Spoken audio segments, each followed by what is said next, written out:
Hello friends, आप सभी का स्वागत है आपके अपने YouTube channel GK tricks with Sadiq में। दोस्तों, आरआरसी ग्रुप डी एग्ज़ाम्स को लेकर के जनरल साइंस के जो क्वेश्चंस पूछे जाते हैं उसी के रिगार्डिंग इस वीडियो में हम बात करेंगे। 25 क्वेश्चन जो मोस्ट इंपॉर्टेंट क्वेश्चन है, जो हर एग्ज़ाम्स में पूछे जाते हैं और आरआरसी ग्रुप डी एग्ज़ाम में भी 100% पूछे जाने की संभावना है।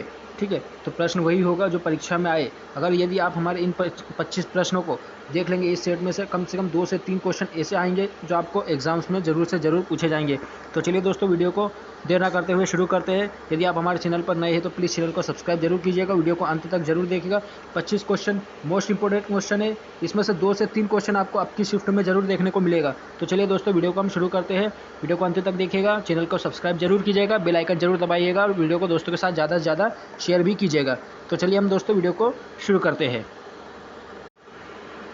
तो दोस्तों, आरआरसी ग्रुप डी एग्ज़ाम में जो 25 क्वेश्चन पूछे जाएंगे उसमें से जनरल साइंस की हम जो बात कर लेते हैं। ठीक है, वैसे तो जनरल साइंस के जो क्वेश्चन आएंगे 25 आएंगे, उसमें से हम इन 25 क्वेश्चन के सेट में 2 से 3 ऐसे क्वेश्चन होंगे जो आपकी शिफ्ट में ज़रूर पूछे जाएंगे। और इन्हीं क्वेश्चंस को कैसे सॉल्व किया जाना है, कैसे ट्रिक्स के माध्यम से हम याद करेंगे, वैसे भी हम आपको बताएंगे ट्रिक के माध्यम से आप कैसे याद कर सकते हैं। तो चलिए दोस्तों, वीडियो को हम शुरू करते हैं। तो देखिए दोस्तों, सबसे पहला क्वेश्चन है, जब तक किसी पिंड पर संतुलित बल लागू किया जाता है। ठीक है, जब तक किसी पिंड, ये पिंड है, इस पर संतुलित बल लागू किया जाता है तब तक उसकी डैश में निरंतर परिवर्तन होता है। ठीक है, जब हम किसी पिंड पर, ठीक है, असंतुलित पिंड पर या संतुलित पिंड पर क्या एक बल लगाते हैं तो क्या होता है, किसी चीज़ को अपन जब फोर्स करेंगे, ठीक है, बल लगाएंगे तो क्या होगा, उसके चाल में परिवर्तन होगा। किस में होगा? चाल में परिवर्तन। ठीक है, उसके चाल में परिवर्तन होगा, तो इसका सही आंसर होगा डी, चाल। ठीक है, अगला क्वेश्चन है, आधुनिक आवर्त सारणी के जनक कौन है? आधुनिक आवर्त सारणी मतलब कि मॉडर्न पीरियोडिक टेबल। ठीक है, मॉडर्न पीरियोडिक टेबल के जनक कौन है? तो इसका जो सही आंसर होगा वो option C, mostly. Option C, mostly. तो इसे हम याद कैसे करेंगे? तो देखिए, आधुनिक आवर्त सारणी मतलब कि इंग्लिश में बोलेंगे मॉडर्न पीरियोडिक टेबल। मॉडर्न, मो से बना मॉडर्न पीरियोडिक टेबल, मो से बना मोस्ले। तो इसे याद रखिएगा कि मॉडर्न पीरियोडिक टेबल या आधुनिक आवर्त सारणी के जो जनक है वो मोस्ले है। मो से मॉडर्न, मो से मोस्ले। ठीक है दोस्तों, आगे बढ़ते हैं और आज का हमारा अगला तीसरा प्रश्न है, 1 हॉर्स पावर किसके बराबर होता है? तो रेलवे का मोस्ट इंपोर्टेंट फेवरेट क्वेश्चन है ये। हर एग्जाम में कम से कम 5 से 6 शिफ्ट में ये क्वेश्चन जरूर पूछा जाता है कि 1 हॉर्स पावर किसके बराबर होता है। तो 1 हॉर्स पावर जो है ऑप्शन बी 746 वाट के बराबर होता है। 746 वाट के बराबर होता है। अगला क्वेश्चन है, 4th क्वेश्चन है, NaCl किसका रासायनिक सूत्र है? तो NaCl जो है सोडियम क्लोराइड। क्या है? सोडियम क्लोराइड किसका रासायनिक सूत्र है? तो साधारण नमक का, जो हम घर में जो नमक यूज़ करते हैं उसी का रासायनिक सूत्र होता है NaCl, साधारण नमक। इसका सही आंसर हो जाएगा। आगे बढ़ते हैं दोस्तों और आज का हमारा 5वां क्वेश्चन है, वायुमंडलीय दाब मापा जाता है। ठीक है, तो वायुमंडलीय दाब जो है ये भी रेलवे का फेवरेट क्वेश्चन है। हर एग्जाम्स में ये कम से कम 3 से 4 शिफ्ट में ये क्वेश्चन पूछा जाता है। आप हर एग्जाम्स देखिएगा आरआरबी के, उसमें 4 से 5 शिफ्ट आपको ऐसे मिलेगा जिसमें ये क्वेश्चन जरूर पूछा जाता है कि वायुमंडलीय दाब किससे मापा जाता है। तो वायुमंडलीय दाब या एटमॉस्फेरिक प्रेशर किससे मापा जाता है? तो ऑप्शन बी, बैरोमीटर से। ठीक है, एटमॉस्फेयर का जो प्रेशर होता है किससे मापा जाता है? वायुमंडलीय दाब बैरोमीटर से। अब आगे बढ़ते हैं। 6वां क्वेश्चन जो है, मनुष्य के कान किस रेंज की आवृत्ति की ध्वनि सुन सकते हैं? तो जो मनुष्य की जो कान है वो किस रेंज की आवृत्ति को सुन सकते हैं? तो जो है ऑप्शन सी, 20 हर्ट्ज से 20 किलो हर्ट्ज के बीच में जो होता है उसी को मनुष्य के कान सुन सकते हैं, जिसे ऑडिबल रेंज कहा जाता है। ठीक है, ऑडिबल रेंज कहा जाता है। और जो 20 हर्ट्ज से नीचे होती है, ठीक है, ये 20 हर्ट्ज से नीचे होती है तो उसे क्या कहा जाता है? अवश्रव्य ध्वनि। ठीक है, अवश्रव्य ध्वनि कहा जाता है। वो जो 20 किलो हर्ट्ज से ऊपर होता है उसे पराश्रव्य ध्वनि, जो कि चमगादड़ और कुत्ते बिल्ली द्वारा सुनी जाती है। आगे बढ़ते हैं दोस्तों और आज का हमारा 7वां प्रश्न है, पौधे में लचीलापन किस ऊतक के कारण होता है? ऊतक मतलब टिश्यू, किस टिश्यू के कारण पौधे में लचीलापन होता है? तो देखिए, अब इसके जो क्वेश्चंस के जो ऑप्शंस होते हैं वो सेम होते हैं, जैसे पेरेन्काइमा, कोलेनकाइमा, स्क्लेरेन्काइमा। ठीक है, तो इसमें जो है क्वेश्चन में समझ में नहीं आता कि इसका सही आंसर क्या होगा। तो इसका जो सही आंसर होगा, लचीलापन, जो पौधे में लचीलापन होता है किस ऊतक के कारण होता है? तो कोलेनकाइमा, ऑप्शन सी, कोलेनकाइमा के कारण होता है। ऑप्शन सी, कोलेनकाइमा के कारण होता है। अब इसे हम याद कैसे करेंगे? तो देखिए, लचीलापन कैसे, मतलब कि इधर उधर अपन जिस आकृति में ढालना चाहे वैसे ढल जाएगा। ठीक है, तो आप देखिएगा कि शर्ट की जो कॉलर होती है, इसको याद ऐसे रखिएगा ट्रिक के माध्यम से कि शर्ट की जो कॉलर होती है वो भी कैसी होती है? लचीली होती है। बस लचीली होती है। तो याद रखिएगा कि पौधे में जो लचीलापन होता है किस ऊतक के कारण होता है कॉलन कायमा। कॉलन मतलब कि कॉलर, शर्ट की जो कॉलर होती है वो भी लचीली होती है, हम जिस आकृति में ढालना चाहे वैसे ही ढाल सकते हैं। तो कॉलन कायमा इसका सही आंसर हो जाएगा। आगे बढ़ते हैं, 8वां क्वेश्चन है, एक्सरे की खोज किसने की थी? तो एक्सरे की खोज जो है आप सभी को पता होगा कि रॉन्टजन द्वारा, ठीक है, ऑप्शन है रॉन्टजन द्वारा की गई थी।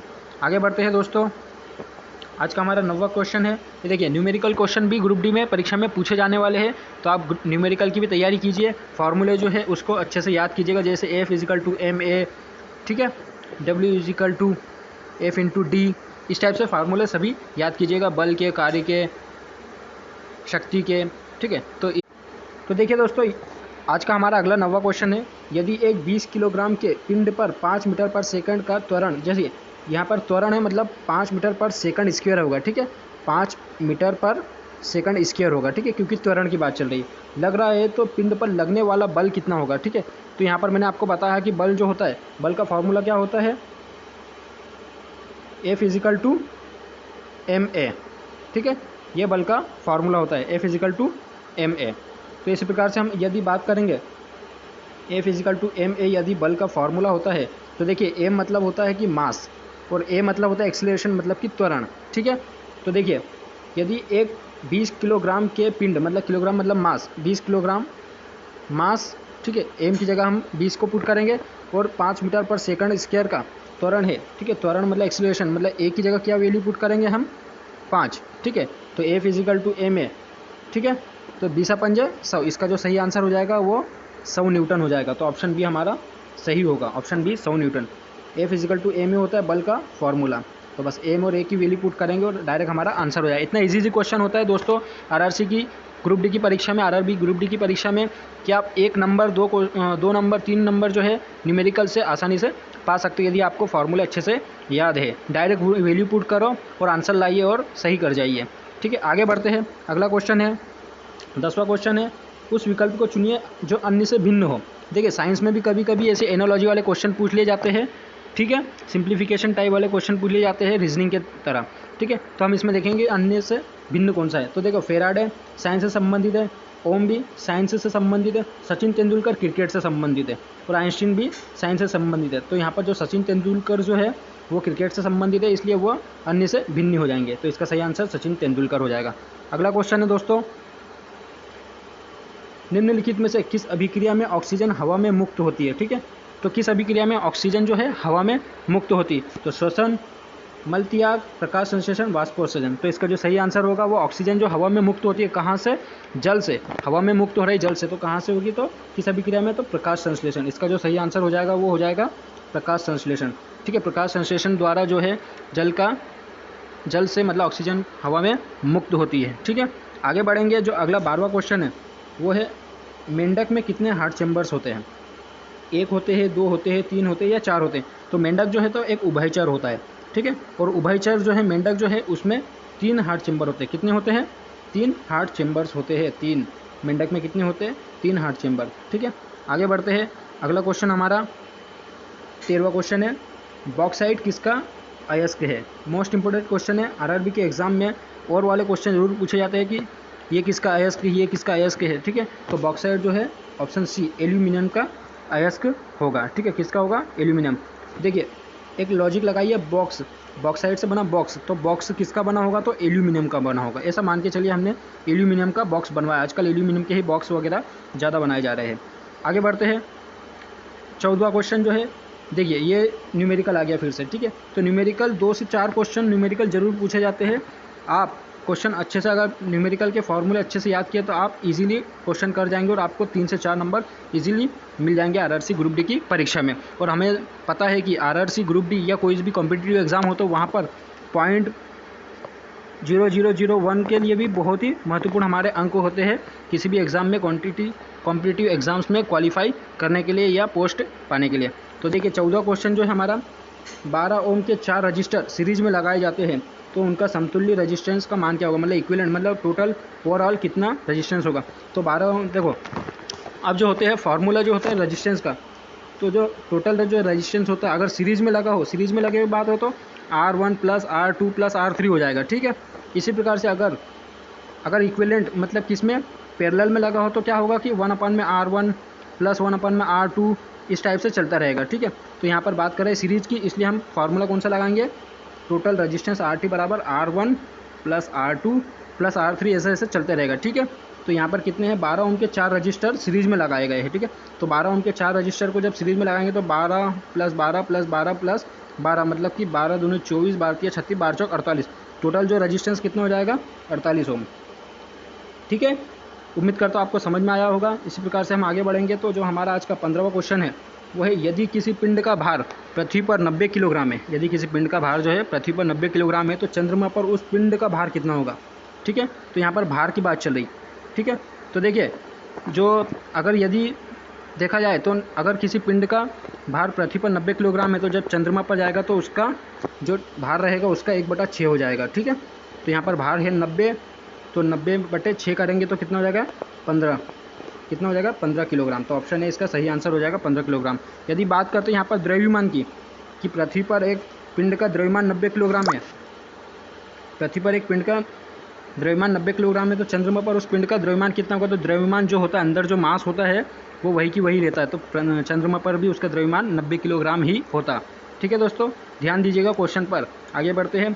16वां क्वेश्चन है, मानव रक्त का पीएच मान कितना होता है, ठीक है। तो मानव रक्त का जो पीएच मान होता है वो 7.4 होता है, क्षारीय। कैसा होता है, क्षारीय होता है, ठीक है, क्षारीय होता है। आगे बढ़ते हैं दोस्तों। और पीएच मान से क्वेश्चन अक्सर पूछे जाते हैं आरआरसी ग्रुप डी की परीक्षा में। याद रखिएगा, सभी जो पीएच मान होते हैं उनको अच्छे से याद कीजिएगा। और पीएच मान का जो निर्धारण किया था सबसे पहले किसने किया था, सोरेनसन, वैज्ञानिक थे सोरेनसन, उन्होंने पीएच मान का निर्धारण किया था।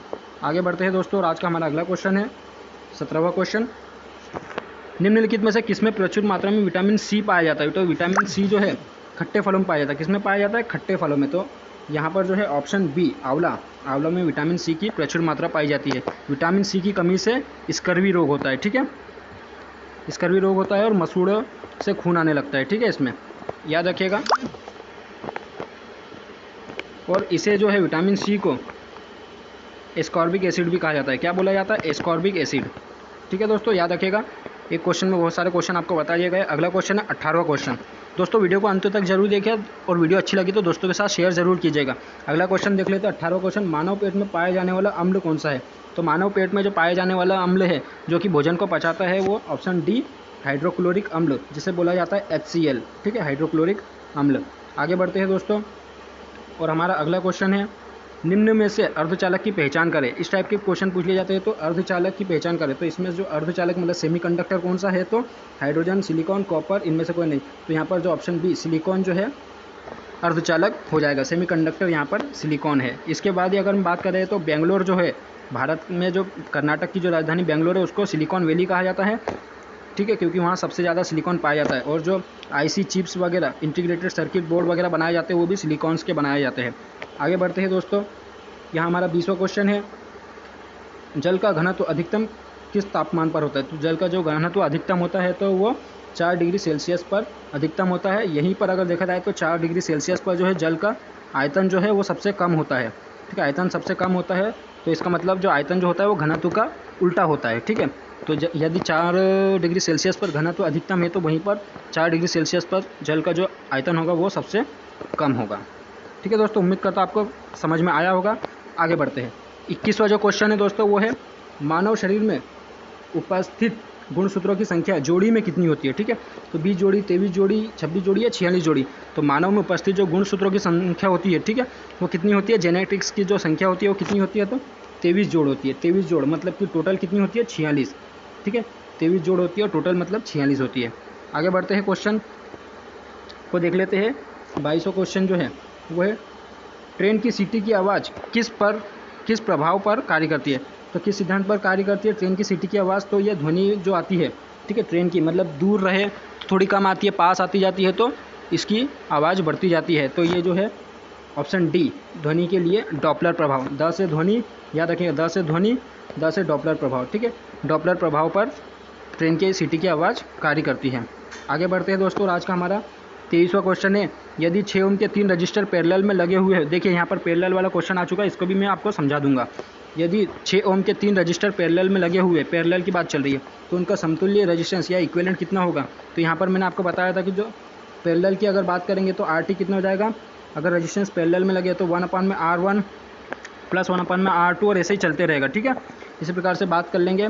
तो 6 ओम के 3 रजिस्टर हैं, मतलब कि टोटल रेजिस्टेंस कितना होगा 1/6 प्लस 1/6, 3 रजिस्टर है टोटल 1/6। तो इसका जो एलसीएम लेंगे तो कितना आएगा 6 आएगा। ठीक है, और यहीं पर हम देखेंगे तो यहाँ पर ऊपर 3 आ जाएगा। ठीक है, तो 3/6 यहीं पर हम बात कर लें 3/6। हमारा जो RT है वो कितना आया 1/RT कितना आया 3/6। तो इसको हम कर देंगे 3 एकम 3 3 दूनी 6। तो एक 1/RT बराबर 1/2 आया, तो RT की वैल्यू कितनी आ जाएगी 2 आ जाएगी। तो RT बराबर कितना आ गया 2 ओम रजिस्टेंस। ठीक है, कितना आ जाएगा 2 ओम का रजिस्टेंस। तो ऑप्शन सी इसका सही आंसर होगा 2 ओम रजिस्टेंस। उम्मीद करता हूँ आपको समझ में आया होगा दोस्तों। इस प्रकार से आगे बढ़ते हैं। आज का 24वां क्वेश्चन है DRDO का पूर्ण नाम बताइए। ठीक है, DRDO जिसका पूर्ण नाम पूछा गया है, तो DRDO का जो पूरा नाम है वो होता है defence research and development organisation. Option B इसका सही आंसर हो जाएगा। अगला क्वेश्चन है दोस्तों 25वां क्वेश्चन, न्यूटन के किस नियम को जड़त्व का नियम भी कहा जाता है। जी हाँ दोस्तों, मोस्ट इंपोर्टेंट क्वेश्चन है। रेलवे द्वारा हर एग्जाम में ये पूछा जाता है कि न्यूटन के किस नियम को जड़त्व का नियम भी कहा जाता है। तो इसका जो आंसर है, सही जो जवाब है, आप हमें प्लीज़ कमेंट करके बताइएगा कि इसका जो सही जवाब है वो क्या होगा। ऑप्शन ए होगा या बी होगा या सी होगा या इनमें से कोई नहीं। तो चलिए दोस्तों, वीडियो को हम अंत करते हैं। वीडियो को दोस्तों के साथ ज़्यादा से ज़्यादा शेयर कीजिएगा, चैनल को सब्सक्राइब कीजिएगा, लाइक ज़रूर कीजिएगा और बेल आइकन जरूर दबाइएगा पल पल की अपडेट्स के लिए। तो चलिए दोस्तों, इस क्वेश्चन का आंसर जो हमें कमेंट करके बताइएगा कि न्यूटन के किस नियम को जड़त्व का नियम भी कहा जाता है। तो चलिए दोस्तों, हम वीडियो को समाप्त करते हैं। तब तक के लिए अपना ख्याल रखिएगा। Okay, bye.